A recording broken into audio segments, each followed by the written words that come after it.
Bukan karena kita sama-sama Islam, kemudian ada orang Islam yang memusuhi kelompok yang lain, kita diam, enggak, kata Gus Dur, kita harus lawan itu gitu loh. Kenapa? Karena dia mengganggu kebersamaan kita. Seperti Fadlizon ataupun Fahri Hamzah yang melakukan pembelaan terus-menerus terhadap Rizik Syihab dan FPI. Memang agenda mereka adalah politisasi agama. Sugi yang nggak bisa bahasa ngaji nganggap dirinya Gus dan Ustadz. Iya apa? Satu sisi ya, satu sisi ini ada demokratisasi, tapi pada sisi lain ada bahayanya juga gitu loh.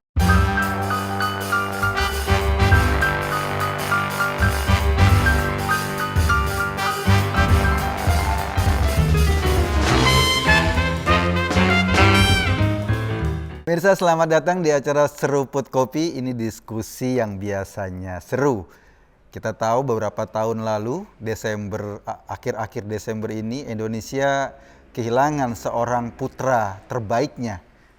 Mantan Ketua Umum PBNU, mantan Presiden Indonesia, Kiai Haji Abdurrahman Wahid atau lebih dikenal dengan nama Gus Dur, berpulang mendahului kita dan akhirnya setiap Desember, setiap tahun kita mengenang beliau dengan bulan Gus Dur. Kali ini saya ditemani oleh Mas Guntur Romli. Makasih Mas sudah datang di sini. Terima kasih Mas Eko. Mas Guntur Romli ini dulu ketika Gus Dur masih ada di antara kita, pernah mengasuh satu acara di Kedai Tempo, kalau nggak salah judulnya Kongko bareng Gus Dur. Ya, itu acaranya seru banget, banyak humor dan banyak sekali pelajaran yang bisa kita petik dari seorang Gus Dur. Yang menarik dari Gus Dur ini, satu statementnya bahwa dulu dia mengatakan ingin membubarkan FPI, gitu ya? Betul. Mas Gun ini boleh cerita nih Mas, pandangan Gus Dur soal organisasi kayak FPI kayak gini nih. Ya, terima kasih Mas Eko, untuk juga pemirsa Cokro TV, khususnya Seruput Kopi, bahwa memang Gus Dur itu memiliki pandangan dan sikap tegas terhadap organisasi semacam Front Pembela Islam. Dan saya sendiri juga sampai sekarang tuh masih ingat wasiat Gus Dur itu ya ingin membubarkan organisasi kelompok Islam radikal, garis keras. Yang waktu itu tahun 2000-an, tahun 2008 Gus Dur pernah bilang, bubarkan saja itu, kayak MMI, kemudian HTI, kemudian FPI. Kalau kita lihat kan MMI itu udah nggak laku, ya. HTI sudah dibubarkan. Nah memang tinggal FPI. Nah ini yang saya lihat dari yang selalu saya ingat dari pesan Gus Dur ya, memang ingin Indonesia ini bersih dari kelompok-kelompok garis keras, khususnya FPI yang mengatasnamakan agama, yang mengatasnamakan Islam, tapi aksi-aksinya itu selalu mencoreng citra Islam, selalu menakut-nakuti kelompok yang lain. Dan ya tidak hanya ya mungkin sekarang tinggal FPI yang masih bermasalah dan itu pesan Gus Dur untuk dibubarkan. Jadi pada tahun 2008 Gus Dur sudah memprediksi ini bakal menjadi pengacau di masa yang akan datang ya, makanya saat itu dia sudah bertindak ngomong tegas ini harus dibubarkan dari Indonesia ya. Kalau tahun 2008 itu FPI memang belum sebesar sekarang, tapi Gus Dur kan memang sudah melihat bahwa potensi-potensi seperti macam FPI ini membahayakan, termasuk juga HTI. Meskipun pada waktu itu banyak juga yang menolak, yang katakanlah tidak setuju dengan pendapat Gus Dur, khususnya dari teman-teman katakanlah yang atas nama hak asasi manusia, mereka menolak seruan Gus Dur ini karena bertentangan dengan prinsip kebebasan berserikat dan berkumpul, kata mereka kan. Kalau memang ada yang melanggar dari FPI ya orangnya aja diciduk, kemudian dimasukkan ke penjara. Tapi bagi Gus Dur itu tidak cukup. Kenapa? Ya kalau saya juga melihat bahwa karena organisasi semacam FPI ataupun juga HTI itu sudah menjadi organisasi kejahatan ya. Kalau bahasa Gus Dur itu kan FPI organisasi bajingan itu kan. Itu bahasa Gus Dur itu ya. Tapi kalau kita lihat ini ada sebuah wadah, sebuah organisasi yang sudah melakukan kejahatan secara terstruktur ya, melalui organisasi, ada perekrutan dan lain sebagainya. Dan sekarang juga kita dikejutkan juga Mas Eko, informasi dari Ketua Harian Kompolnas, Bapak Beni Mamuto.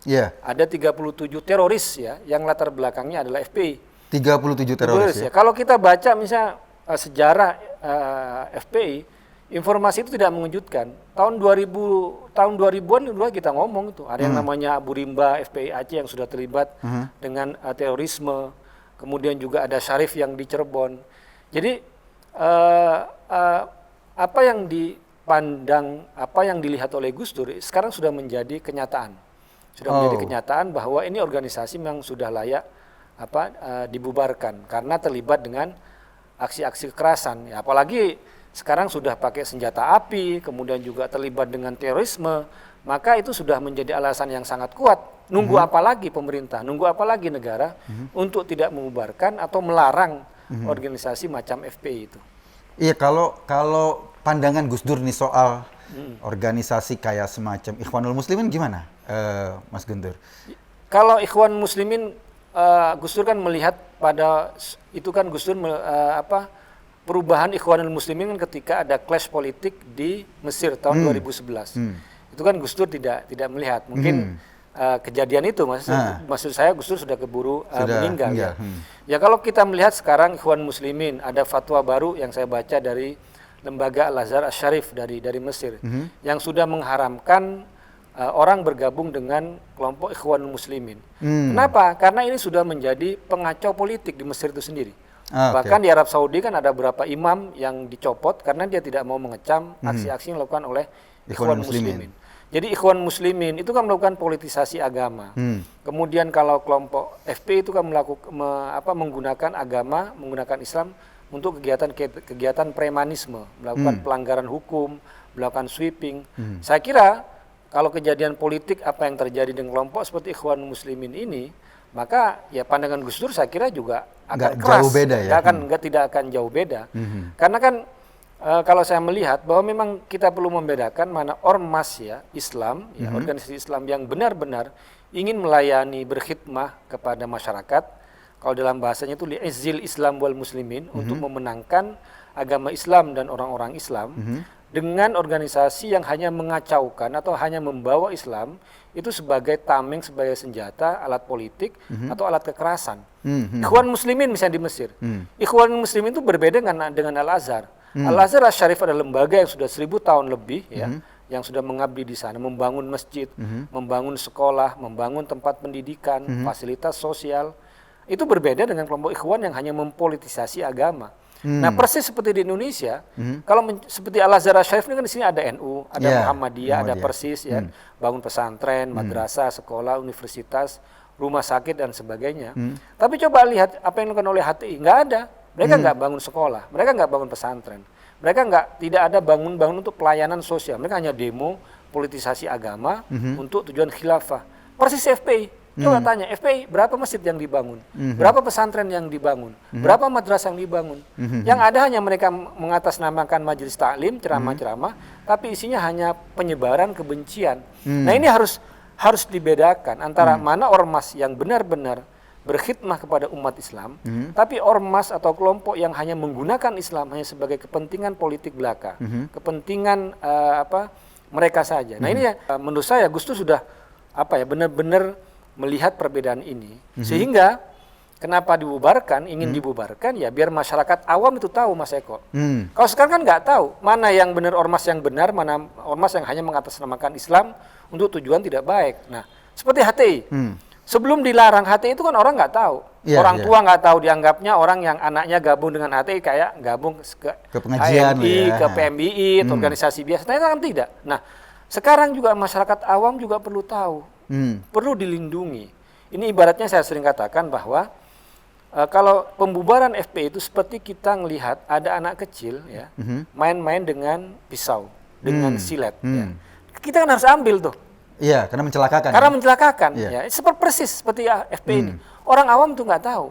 Anak-anak muda ya yang katakanlah ingin tampil dengan giroh semangat keislaman, mereka tidak tahu gitu loh. Ternyata malah terjerumus kepada organisasi semacam FPI ya, yang sangat kental dengan aksi-aksi kekerasan, bahkan terkait dengan terorisme. Nah ini kan harus dilindungi masyarakat kita. Nah negara itu harus mengambil alih seperti orang tua, ya mengambil pisau yang dibuat mainan oleh anak-anak kecil sehingga tidak mencelakakan keselamatan anak-anak tersebut. Itu makanya ini analogi untuk kenapa FPI itu harus dilarang. Gitu. Kalau kita lihat kan selama sekian tahun penanganan negara pada organisasi-organisasi yang kayak gini kemarin-kemarin agak lemah lah ya.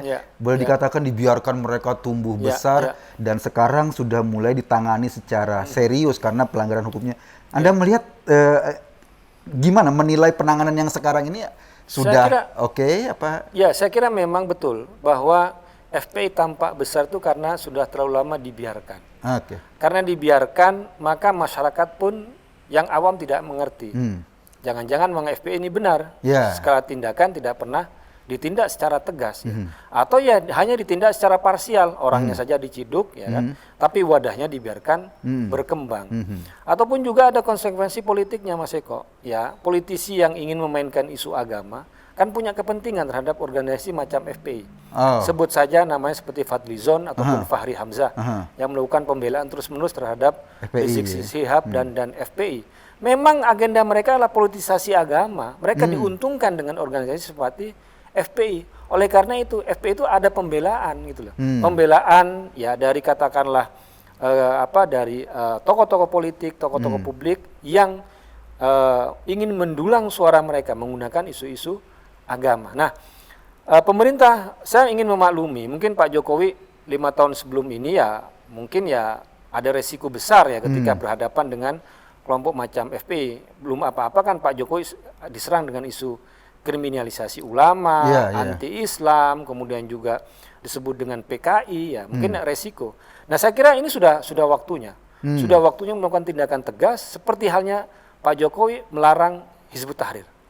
Nah, sekarang sudah waktunya Pak Jokowi, negara, pemerintah untuk melarang FPI untuk menyelamatkan generasi kita, menyelamatkan orang-orang awam ya dari perekrutan anak-anak mereka, anak-anak muda mereka atau orang-orang yang tidak mengerti menjadi pasukan-pasukan kebencian yang akan digalang terus-menerus oleh FPI itu.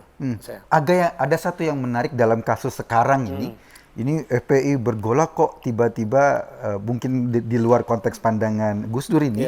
Kalau kita lihat mengaca sekarang tiba-tiba ada seorang staf kedutaan Jerman menyambangi kantor FPI. Anda melihat ini sebagai upaya atau sebagai ini kok seperti memasuki wilayah dalam negeri kita. Anda ngelihat gimana, Mas? Ya, itu sebuah tindakan yang blunder ya, yang pelanggaran sendiri. Ya, sudah banyak protes dan juga Kedubes Jerman itu juga sudah mengeluarkan klarifikasi.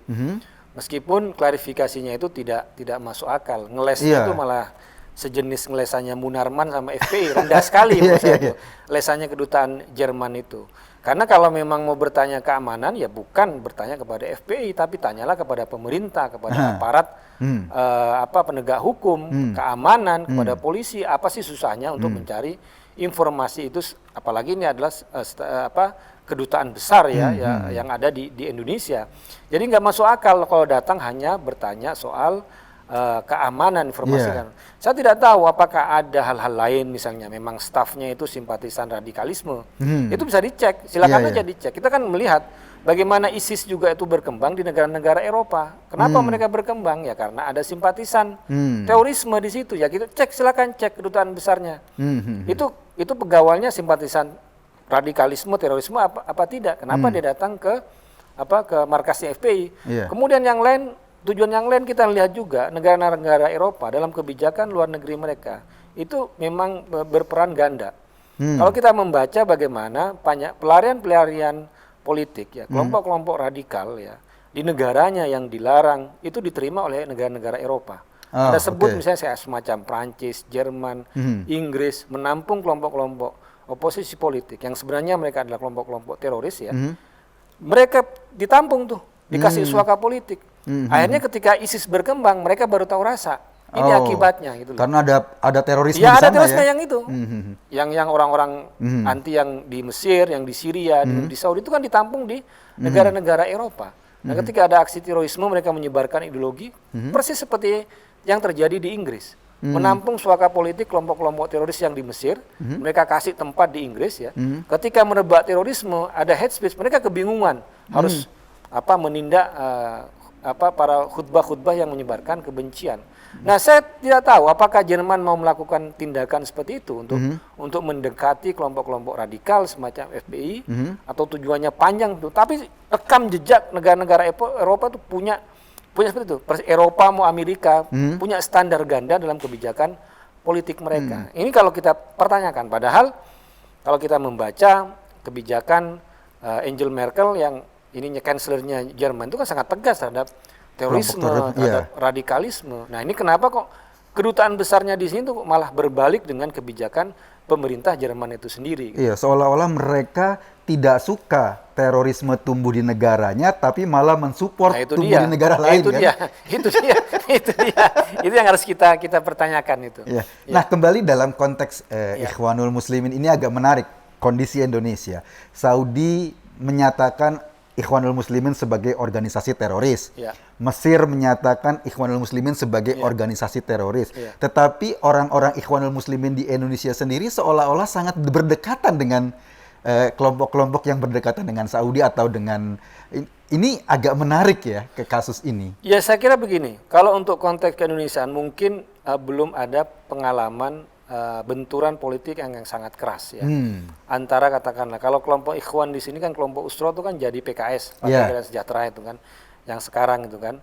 Nah, kalau dulu di Saudi ataupun di Mesir juga nggak seperti itu. Dulu ketika zamannya Gamal Abdul Nasir presiden, kemudian juga zamannya Anwar Sadat, Mubarak, kelompok-kelompok Ikhwan itu berbenturan dengan pemerintah sampai ada pembunuhan politik terhadap Anwar Sadat.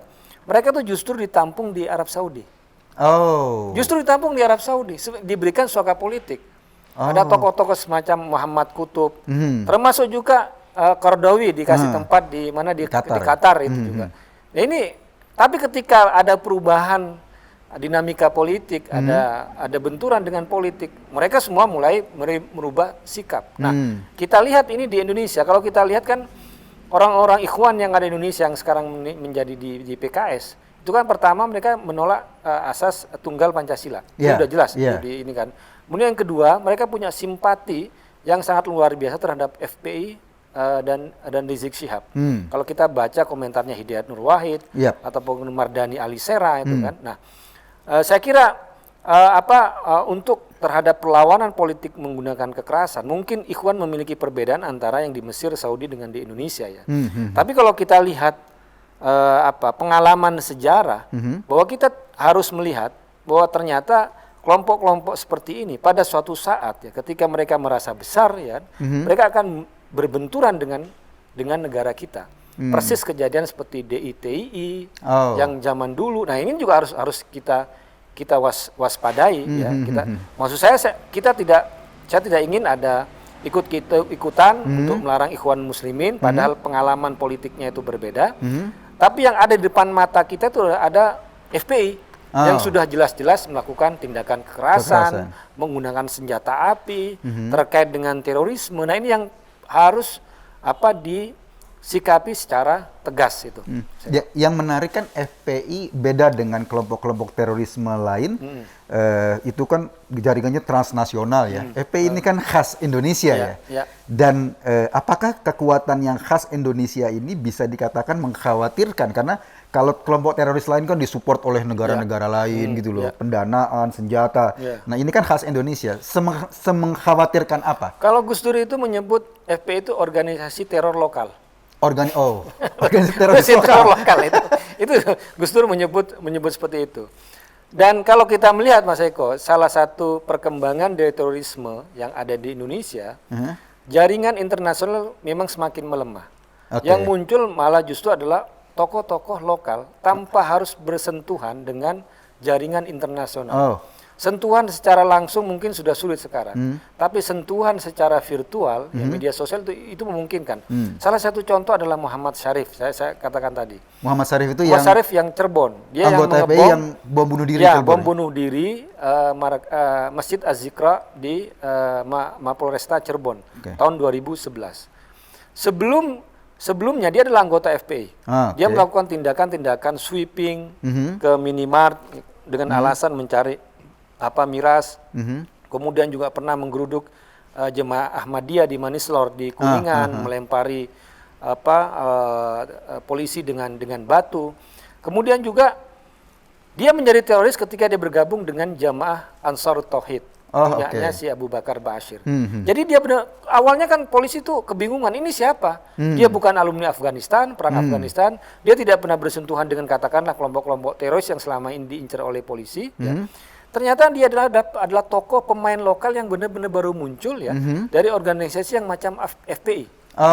Jadi FPI itu ya kita sebut kayak agen, penyalur calon-calon teroris ya.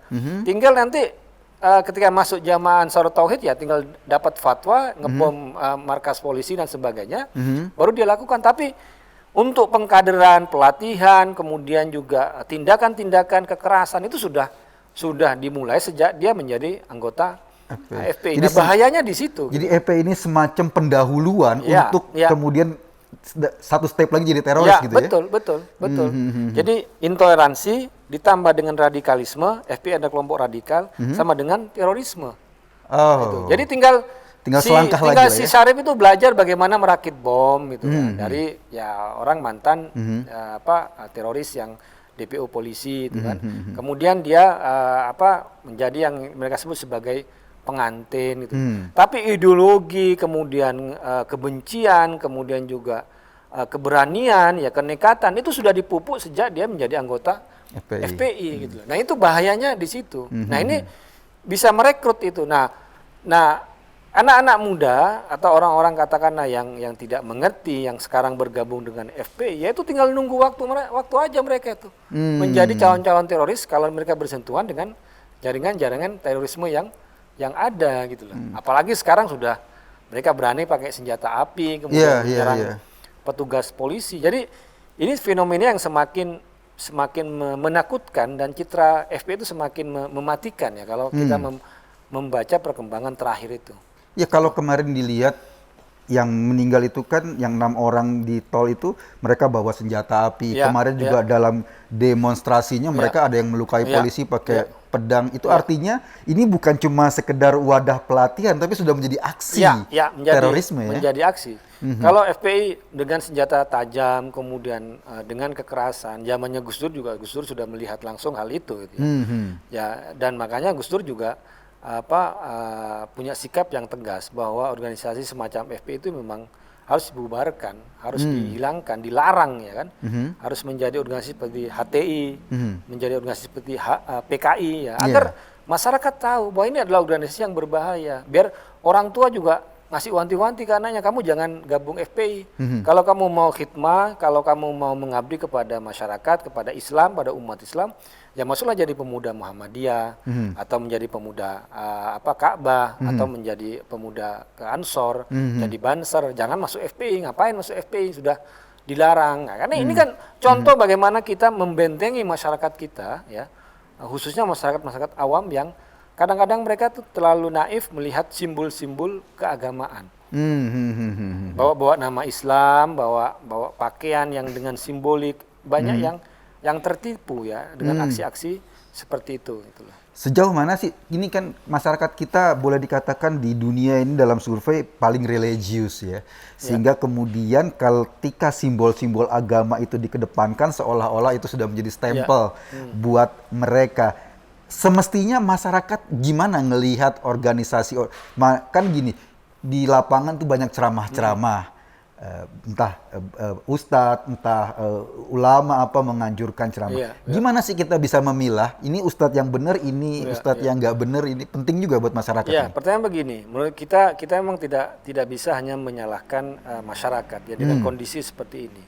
Karena kalau kita sederhana pun lah, ini kan kalau teknik marketing, branding itu kan FPI memang masuk memainkan isu-isu simbol. Kalau kita lihat iklan, antara yang diiklankan dengan barangnya itu berbeda. Ya jelas berbeda kan. Anda mau iklan misalnya sikat gigi, ya gigi yang bagus, apakah benar pakai pasta gigi itu kan tidak. Tapi dia hanya adalah contoh dari iklan itu kan, nggak ada hubungannya antara iklan dengan produk itu nggak ada. Tapi yang dibangun adalah branding, relasi ya, imajinasi yang menggunakan simbol-simbol di situ. Nah, FPI itu di situ masuk. Gitu. Makanya saya bilang bahwa negara dan pemerintah itu harus masuk ke ini kerana ini. Kenapa? Karena ini adalah permainan-permainan simbolik yang tidak bisa dihentikan kecuali menggunakan tangan pemerintah, tangan negara. Ada iklan yang melanggar, ya. Ini yang harus kita masuk situ. Nah, kemudian yang kedua, saya kira memang juga kembali kepada kita kan suasananya kan memang demokrasi. Yeah. Demokrasi, siapapun bisa bicara, siapapun bisa berpendapat, siapapun bisa berceramah. Apalagi di Islam itu kan tidak ada istilah kayak seperti di kelembagaan agama yang lain, orang tokoh agama harus lulus sebuah pendidikan, kemudian harus diangkat lah, diresmi. Kan di Islam nggak ada. Sugi yang nggak bisa bahasa ngaji nganggap dirinya Gus dan Ustadz. Iya, satu sisi ya, di satu sisi ini ada demokratisasi, tapi pada sisi lain ada bahayanya juga gitu. Yeah. Si Sony Eranata ya, isinya cuma khutbah kebencian dianggap Ustadz. Ini bahayanya. Nah, bagaimana? Ya itu saya bilang, ini negara harus muncul gitu. Harus melindungi masyarakat kita. Kalau di kalangan katakanlah pedesaan, di kalangan Nahdien, mereka nggak mungkin mengundang-undang orang-orang kayak ngawur-ngawur nggak bisa ngaji. Kan kalau di kalangan masyarakat, kalau mengundang dia lulusan pesantren mana, dia latar belakang pendidikan, itu ada kurasi dari masyarakat untuk itu. Tapi kan kalau di kalangan kota, itu kan, yang hanya tertipu dengan iklan, yang penting dia menggambarkan simbol dari pakaian, ya kan, kemudian dari pengakuan, dari klaim dan sebagainya, banyak yang tertipu gitu.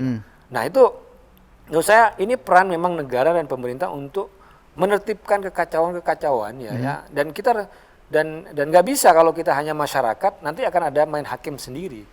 Itu berbahaya, nanti ada pengajian yang digeruduk, ada ini itu kan berbahaya. Makanya ini negara memang pemerintah harus memainkan perannya. Dalam konteks ini berarti negara penting untuk mensertifikasi ulama, Anda setuju? Saya setuju untuk sertifikasi ulama misalnya yang sesuai dengan katakanlah kualitas, dengan dengan kemampuan, kemudian juga latar belakang pendidikan dengan karya. Saya setuju. Montir aja punya sertifikat, Montir punya sertifikat, dokter punya sertifikat, semua punya sertifikat. Masa yang katanya mau memberikan kebahagiaan dunia sampai akhirat tidak punya sertifikat, ya kan? Urusan duniawi aja kita kasih sertifikasi biar orang selamat, ya kan? Ya produk aja, helm aja ada sertifikatnya. Ini SNI atau tidak? Ya kan? Masa yang mau ngisi kepala kita nggak dikasih sertifikat? Ini salah satu cara menurut saya juga yang baik untuk memberikan yaitu semacam pengetahuan kepada masyarakat mana ustadz yang layak dan mana yang tidak. Tapi argumen mereka kan selalu begini, sampaikanlah walau satu ayat dan itu akhirnya semua orang punya kewajiban berdakwah. Ya, argumen mereka selalu kayak gitu. Iya memang betul, sampaikanlah ayat tapi ayat yang benar gitu loh. Itu kan ini yang terjadi saat ini kan, mereka ngutip banyak ayat tapi salah. Tafsiran yang sesuai dengan kepentingan mereka, bukan berdasarkan dari pengetahuan, dari keahlian yang mereka miliki gitu. Apa yang Anda harapkan dari orang semacam Sugi Nur yang tidak bisa ngaji, yang huruf hijaiyah saja tidak hafal, bisa menyampaikan satu ayat dan menjelaskan satu ayat secara benar? Kan nggak bisa gitu. Nah, ini yang harus juga dilihat ya secara seksama oleh masyarakat kita gitu. Mas Guntur, ini kalau kita lihat sebagai sebuah ideologi keagamaan, FPI, ada Al-Qaeda dan lain-lain, persamaan ideologi kesamaannya apa sih? Mereka ini semua misalnya aliran keagamaannya atau apa gitu loh, ada nggak kesamaannya? Kesamaannya dari kelompok-kelompok radikal adalah mereka memiliki tujuan politik, mereka tujuan kekuasaan, itu pasti, itu mutlak. Dalam gerakan-gerakan garis keras ya. Yang menggunakan pemaksaan itu pasti tujuannya adalah kekuasaan, adalah politik. JI ingin mendirikan negara Islam, ISIS sama, HTI juga khilafah Islamiyah, FPI juga sama, khilafah Islamiyah dan sebagainya. Tujuan utama mereka adalah PKS ya, kalau kita bicara Ikhwan Muslimin, Daulah Islamiyah.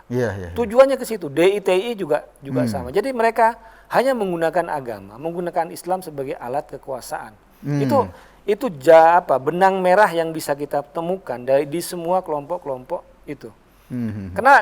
Karena ingin kekuasaan, maka mereka itu segala cara dipakai. Sampai acara-acara kekerasan pun agar agenda mereka menjadi menang gitu kan. Mhm. Menjadi menang. Mereka ingin mengambil jalan pintas ya dengan agenda itu, ingin menang menggunakan segala macam cara.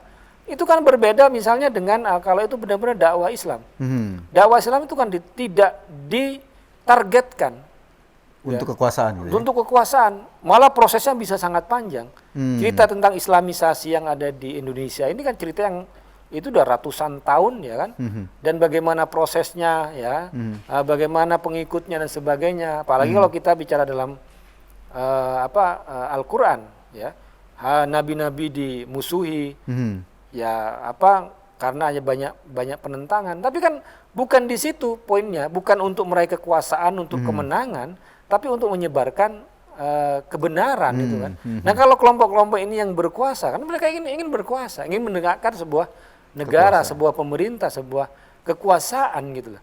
Kalau dakwah Islamnya tidak, yang dalam Al-Quran sendiri sudah difirmankan, faman syaa falyu'min wa man syaa falyakfur. Bahwa kalau kamu ingin beriman ya silakan beriman, kalau mau kafir silakan kafir. La ikraha fiddin, tidak ada paksaan dalam beragama gitu loh. Jadi kalau benar-benar ke agama itu ya kembali kepada pilihan ya, ataupun daripada hidayah, dari petunjuk dari Allah Subhanahu wa taala ya. Bukan karena usaha keras seorang tokoh agama, enggak ya. Dan Nabi sendiri pun kalau bicara dalam Al-Quran pun tugasnya adalah mudzakir. Dia memberikan peringatan. Lasta alaihim bimusaitir, bukan kamu yang menguasai hati-hati mereka gitu. Jadi Nabi cuma menyampaikan ya? Gitu, tidak memaksa ya? Tidak memaksakan. Nah, kalau sudah masuk arena pemaksaan itu pasti ada tujuan kekuasaan di situ. Nah, itu yang ada di kelompok-kelompok radikal, kelompok-kelompok garis keras dengan memaksakan itu. Mas Gun, ini kalau orang ingat Gus Dur, ini bulan Gus Dur, orang ingat Gus Dur, dia dianggap sebagai bapak pluralisme, dia dianggap sebagai bapak demokrasi di Indonesia, dia mengayomi semua kelompok minoritas di Indonesia. Kita sekarang ini boleh dikatakan kehilangan figur kan, Indonesia kehilangan figur seperti Gus Dur, di mana semua kelompok minoritas kayak dipayungi, kayak dilindungi. Apa yang harus kita lakukan ke depan? Ini pertanyaan terakhir. Apa yang harus kita lakukan ke depan agar pluralisme kita tetap terjaga, kemudian nilai-nilai yang dibangun oleh Gus Dur ini tetap bisa kita serap dalam berbangsa? Ya, menurut saya apa yang sudah menjadi cita-cita Gus Dur, yang kalau kita baca dari tulisan-tulisannya, kemudian juga dengarkan dari ceramah-ceramahnya, dari pidatonya, bahwa cita-cita Gus Dur kan cita-cita kemanusiaan ya kan, cita-cita seorang yang humanis itu. Nah, apa yang harus kita lakukan ya kita mewujudkan ya apa yang kalau yang saya lihat cita-cita Gus Dur itu kan memang bukan cita-cita saat ini, tapi jauh Indonesia ke depan. Nah, itulah agenda-agenda itu yang perlu kita secara konsisten kita garap gitulah. Bahwa misalnya persamaan di muka hukum, semua sama. Nggak dipandang apakah agamanya. Semua berhak misalnya karena kita hidup di Negara Kesatuan Republik Indonesia ya kan. Kemudian juga terbuka terhadap keragaman, terhadap budaya, terhadap apapun yang menjadi kekayaan bangsa kita gitu kan. Dan saya kira juga yang mungkin orang yang menurut saya yang agak beresiko dan orang tidak mau menanggung adalah sikap yang tegas terhadap pengacau-pengacau itu.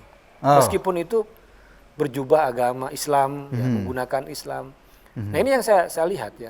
Salah satu dua keistimewaan Gus Dur ya, yang menurut saya yang jarang saya temui di tokoh-tokoh agama yang lain adalah, pertama, dia memiliki keterbukaan yang sangat luar biasa. Yang disebutkan tadi soal kelompok minoritas, orang yang disesatkan datang mengadu kepada Gus Dur dan dibela. Kelompok-kelompok minoritas seperti waria juga beliau bela. Jadi sangat terbuka ya, dan seperti samudra, nggak ada batas ya. Siapapun bisa masuk kepada Gus Dur dan dapatkan pembelaan. Yang kedua adalah sikap yang tegas terhadap para pengacau, pada kelompok-kelompok garis keras, meskipun itu yang beragama Islam. Nah, ini yang saya lihat mungkin sekarang orang karena berisiko itu tidak mau terlalu masuk ke situ. Padahal di situ kuncinya. Gitu. Oh. Karena kita harus membedakan mana Islam yang kata Gus Dur, mana Islam yang benar, mana Islam yang salah gitu loh. Ya, beliau kan pernah nulis ya di sebuah jurnal di luar negeri ya. Kita harus bedain tuh. Kenapa ya? Karena yang benar ya berarti ada pembelaan kepada manusia. Oh. Itu Islam yang benar. Yang benar. Tapi kalau Anda mengingkari tentang hak sipilnya orang, hanya perbedaan agama, perbedaan politik, maka Anda menerapkan Islam yang salah gitu. Karena Islam bukan seperti itu. Dia rahmatan lil alamin itu kan. Dia menjadi rahmat kepada semuanya, dan yang sering Gus Dur ucapkan, caranya untuk menjadikan Islam rahmatan lil alamin itu ya adalah kita misalnya ada 3 ikatan, ada ukhuwah Islamiyah, persaudaraan keislaman ya kan. Sama-sama Islam, mau Anda Syiah, mau Anda Sunni, mau Anda Ahmadiyah, itu sama. Gak usah bedain, gak usah hanya karena ini kita bermusuhan gitu kita ya? bermusuhan. Kemudian yang kedua adalah ukhuwah watoniyah, saudara kebangsaan ya. Saudara sebangsa gitu ya. Dan ini lebih luas lagi karena kita sebagai orang-orang Indonesia maupun apapun agamanya, mau Islam, mau Kristen, Hindu, mau Buddha dan sebagainya, apapun sukunya, apapun wilayah Anda, tapi kita adalah bersaudara. Bangsa, ya. Yang paling ketiga yang saya kira yang universal adalah ukhuwah insaniyah, ukhuwah basyariyah, persaudaraan kemanusiaan ya kemanusiaan. Ini yang harus dilihat. Nah, siapapun yang mengganggu ketiga ikatan persaudaraan itu, ya itu harus dilawan gitu loh. Apapun ya. Nah, ini siapapun yang mengganggu ini orang kadang lupa gitu. Kita harus berhadapan dengan mereka, bukan karena kita sama-sama Islam, kemudian ada orang Islam yang memusuhi kelompok yang lain, kita diam, enggak, kata Gus Dur, kita harus lawan itu. Gitu. Karena apa? Karena dia mengganggu kebersamaan kita, bukan karena kita nggak mau bersama mereka. Kalau mereka mau bersama kita, ya ayo silakan kita buka, kita sama-sama berbeda gitu loh. Tapi kalau kamu mengganggu hanya karena dia itu Ahmadiyah, kalau hanya dia itu Syiah. Gitu. Kamu berarti bukan dari kebersamaan kita, tapi kamu mau mengganggu. Nah itu yang harus dilawan. Ini menarik. Jadi sebetulnya pertempurannya bukan antara Islam dengan non-Islam, bukan antara Syiah dengan Sunni. Pertempurannya adalah orang-orang yang mengagungkan kemanusiaan dan musuh kemanusiaan ya. Itu. Iya, orang-orang pengacau itu. Iya, setuju. Wah, luar biasa diskusi kita. Teman-teman, ini menarik sekali. Desember ini setiap tahun kita merayakan sebagai bulan Gus Dur. Dan Desember ini waktunya kita menegakkan yang paling diagungkan oleh Gus Dur sebagai nilai kemanusiaan. Jadi siapa saja yang melawan nilai kemanusiaan adalah musuh kita bersama. Mas Gun, kita seruput kopinya dulu. Siap. Monggo. Terima kasih sudah hadir di Seruput Kopi. Kita seruput kopinya.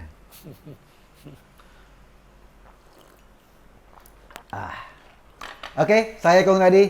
Kita ketemu di acara yang akan datang.